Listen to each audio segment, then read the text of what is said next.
Ash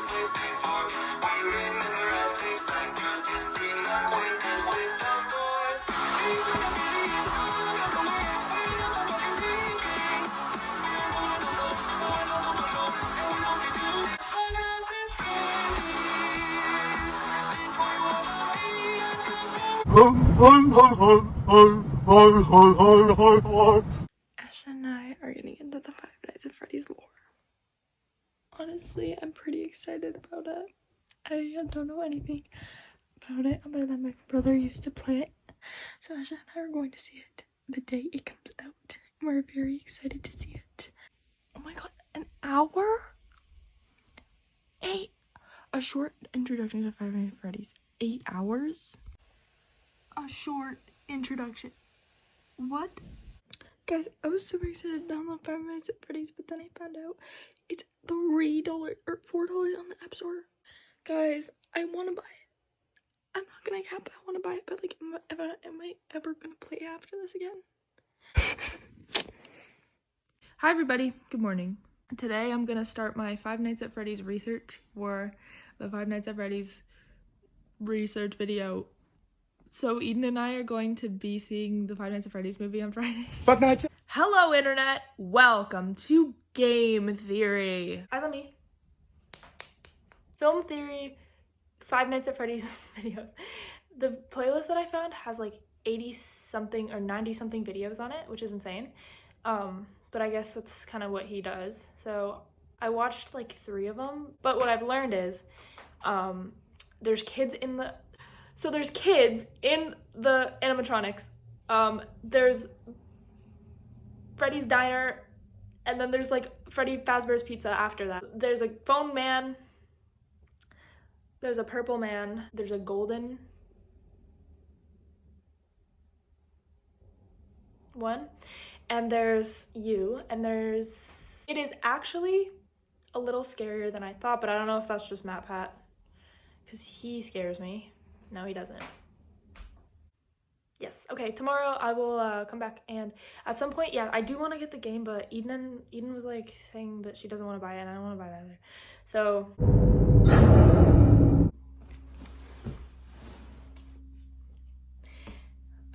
so the last time I filmed was on Monday, and since then I have been consumed by Five Nights at Freddy's videos.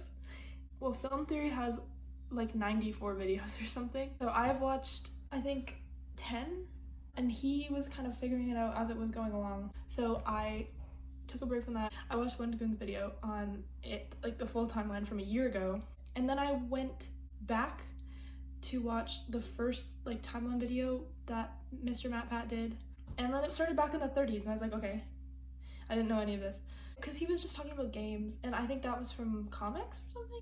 FNAF is just like a funny thing on the internet that just exists and people laugh at it, so I kind of appreciated it for that before, and now I kind of appreciate it as like in the 2010s everybody was really obsessed with it, and I never got that into it because I was like kind of scared of everything when I was a kid. So now that I'm learning about it, I'm like, oh, okay, it's kind of really good. And this guy's like kind of a, but like, did he make this all? I know he must have had a team, but he kind of made all of this by himself. Yeah, here's the next game. Yeah, here's 9 books or whatever, 11 books or something. And everybody loves lore.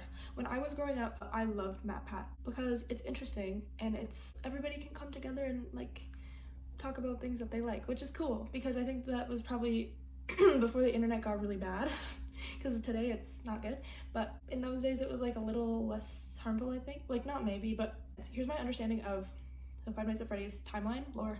This is what I can give, this is what I can offer from my mind right now, having watched these for the past 3 days, and I might have missed some details. I probably did, and also it's confusing. Get ready with me while I talk about Five Nights at Freddy's. In the 1930s, William Afton, a young boy, goes to see this attraction with his family where there's a dancing bear. It's very cool because you can get food and you can be entertained. He goes, I'm going to steal this. And he opens a restaurant called like Fredbear Family Diner or something like that. Freddy's Family Diner, with 2 characters, Fredbear and Bonnie. Yay. And then at some point, he meets Mr. Henry Emily, who has his own characters, including Miss Chica. So they become business partners and they merge together. And I think they create, at some point, Fazbear Entertainment. William Afton and Henry. And the first thing that kind of happened for me, like when I was researching all that stuff, was the Evans incident. And that kind of like started, a lot of people think that's what started William to be like, you know, psychopath. So Afton, who has 3 kids, named Michael, who's the oldest son, the daughter, whose name is... And then there's the youngest son, who they call Evan. Like his brother, like, and his friends were like, ooh, silly, goofy, like Evan's scared.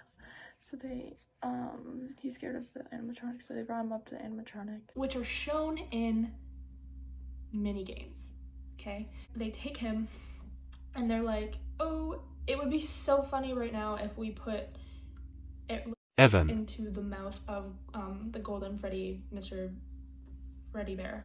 He started crying, and that, like, all the tears, because wet stuff, like, makes the animatronics, like, crunch. It goes, and it literally crushes his skull. This all happens in the second game, I think. In the fourth, because they're out of order, right? So the second game, and then in the fourth game, it's like, it shows Evan. dying in the hospital because of this and having nightmares about it. And then there's the whole thing about, like, I will put you back together, the father's regret, right? There's also a little stuffed golden guy. There's so much. Oh, so then when a kid dies in a suit or near a suit, or if the kid gets, like, put into the suit, then the, like, kid's soul goes into the suit, right? So then the Golden Freddy that kills Evan. soul is in that suit now. They take the skeleton out for some reason or something, so he's just a costume, so he can't move.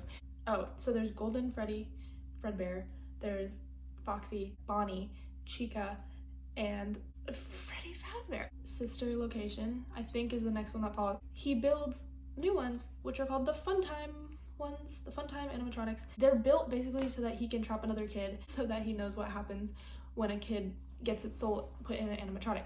One of these that he builds, Miss Baby, looks like his daughter, and she loves it so much. She loves Baby, so she goes to play with Baby one time. She was like, here's an ice cream, and the kid was like, yum, and then gobble gobble. And Baby has this claw inside of her stomach, and she grabs the daughter, pulls her in, she dies, right? Now Miss Baby is the soul of his daughter, and he's like, why are my kids dying? William also didn't take that very well. William killed Henry's child, Charlotte, and then she embodied the puppet. Like, her soul went into the puppet. At some point, that restaurant gets shut down, obviously, and then they open Freddy Fazbear's Pizzeria. William Afton, or the purple guy, because he's shown as the purple guy in the mini games, the purple guy as he's known. He lures 5 children into the basement, and he kills them. And the reason that they couldn't find the body was because they were in the animatronics. So basically each kid kind of embodied one of the animatronics. This is not discovered until it starts to smell bad because there's dead bodies, so they close the restaurant. You are working as a security guard named Jackson. You're working some evening and you get bite of 87 because they're kids and they want revenge on the purple guy who was the security guard, William Afton. He wasn't a security guard, but he did work as one.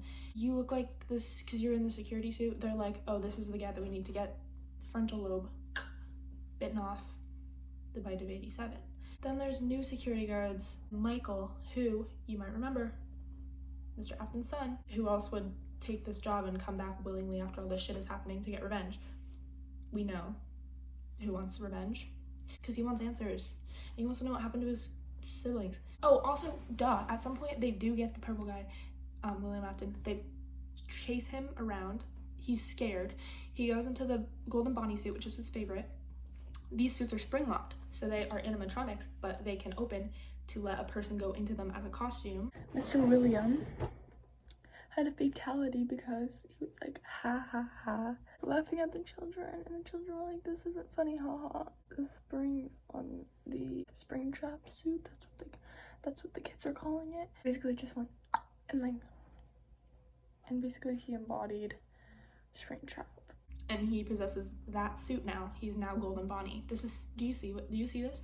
And then you're Michael, and then other things happen, but that's kind of what I can remember off the top of my head.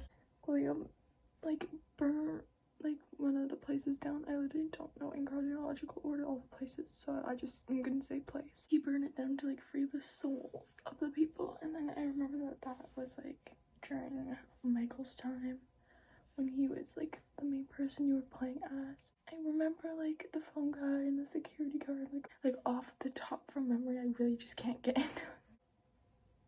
I swear I know more. Guys, don't kill me. Henry is like, okay, let's round these guys up. So they open a new location.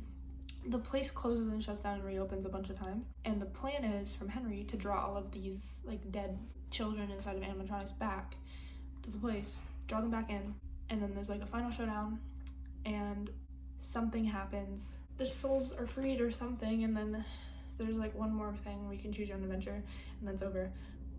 That's my understanding of everything. Who you gonna call when you want pizza there? Who you gonna call when games are there? Who you gonna call when there's an animatronic there? Come down to Freddy Fazbear. Oh my god, there's no way right now. I just went on Letterboxd. I was going through it, and Matt Pat is in the movie. Matt Pat has a cameo in the movie as waiter. Matthew Patrick of Game Theory, that I've been watching obsessively for the past 3 days. Matt Pat! Yeah! We're gonna do a little debrief. We're not gonna talk about the before. We are going to talk a little bit about, like, our preconceptions of the movie and what we think before the movie, What we want. and then we're gonna do what we think after the movies. What do you think you're gonna end up rating this movie? Oh, that's a good question. I feel as though I could see myself giving it like a 4, but I could also see myself giving it like a 2.5, 3. I think I'm gonna really like it because I'm a quirky queen. Yeah. I like bad movies because they make me laugh, so I might end up, like, even if it's really bad because it's gotten bad ratings, I think I might. I haven't looked at all. No, it's gotten really bad ratings, but I feel like I might rate it high. Also, I'm actually really excited for it, but if they do like a good story, like, you don't have to have, that's true. it needs to be like a story where, like, you don't have to have seen any of the stuff before to still get it, but it has to have lots of fan service in it because I feel like people need that, you know what I mean? How was the fall? Who's excited for, who's your favorite character? Yeah, who's your favorite character? I love Evan, but I feel like William, he's just a psychopath. Like, he's just there. Like, I'm gonna go for Foxy. You know? I like Foxy. Good as well. pick. Foxy and Bonnie. I'm a Michael fan. Yeah. What do you think the movie's plot is going to be about? Based on the trailer, Mr. Mike has some siblings. I haven't seen the movie. I mean, I haven't seen the trailer. Neither have I. He gets a job at Fazbear's Pizza, Freddy Fazbear's Pizza, and then this, like, lady shows up and she's like, hey, there's been some shit that's happened here. Do you know anything? And then they kind of look into it, but then they get quirky at night and then they try to get them. Matthew Lillard is in it. You know what? Holding this makes... Oh, they don't know what's coming. No, they're going to see Paw Patrol. Oh, fine. I like movies that are just fun and, like, just for fun. Yeah, like Ninja Turtles. Like Ninja Turtles. Or, like, even Megan. Like, it was just kind of, like, stupid, but it was, like, for fun, you know? Where do you think this is gonna rank on your 2023 list of movies? I don't know. It might be... Better than Barbie. Better than Barbie, I think, for sure. Definitely above Mario. Maybe above Ninja Turtles, but maybe just below Ninja Turtles. I think I might, yeah, right below Ninja Turtles. Hello.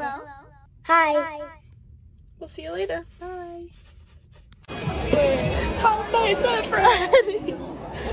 Yo, post credit. Spoiler alert! Spoiler alert! Matt Pat. We knew it, but... Okay, it was just so sweet to be in a room with all these people because, like, everybody loved it. Like, you know what I mean? It just felt, like, very sweet. Like, it was just, like, a nice time. Everyone was clapping. What was your favorite part of the movie? The end. Literally the end. Like, the yeah, like, credit roll. I didn't know, like, how they were gonna take it, but, like, so is that canon now? Like, that's how it happened? I don't Like think how so. he died. I feel like the movie itself was kind of mid and there was so much more they could have done. I feel like if they had set it up more like the games where there was like, it was separated into nights and they made it less like a narrative story and more just like the nights, like it would have been better. Well, and I feel like it was also made a little bit for kids because I never got spooked. Like I was getting hyped up to be spooked. Yeah. And then they would just cut the scene off. Yeah. But I mean, it was a fun experience. Like the movie itself was pretty like whatever, but it was a good experience. And Josh Hutcherson actually acted like very well.